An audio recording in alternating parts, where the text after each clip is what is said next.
We're arming ourselves. We are arming ourselves like with bullets, but of information. I know what I know because I've dove deep into these things for 15 years now. I've dedicated my life to these things. Not just philosophy, not just history, not just religion, but politics also. That is what we are doing here.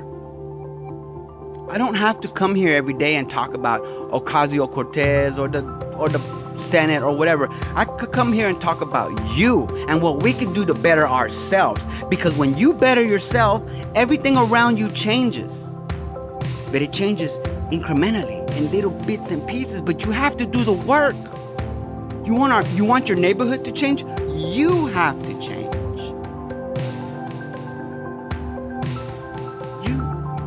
One at a time, each and every one of us. There's books out there you can read, you can audio book, you can just listen while you're driving. Educate yourself, educate your mind. There's stuff that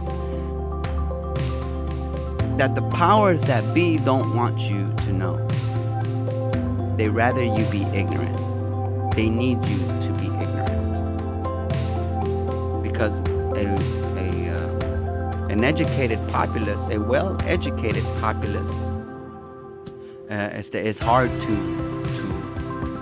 rule over, to subjugate more precisely. So the powers that be, and not just here at home, but all over the world, you can see it. The powers that be are afraid because you're learning too much.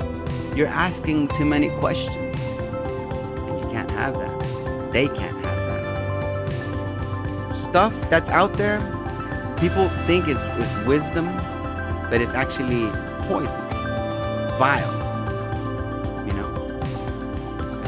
And it needs to be called out. It needs to be called out. If we don't, those of us who have the ability to articulate, somewhat these words properly to call out some of these folks, because some of these folks think they're smarter than you, and they're willing and counting on your ignorance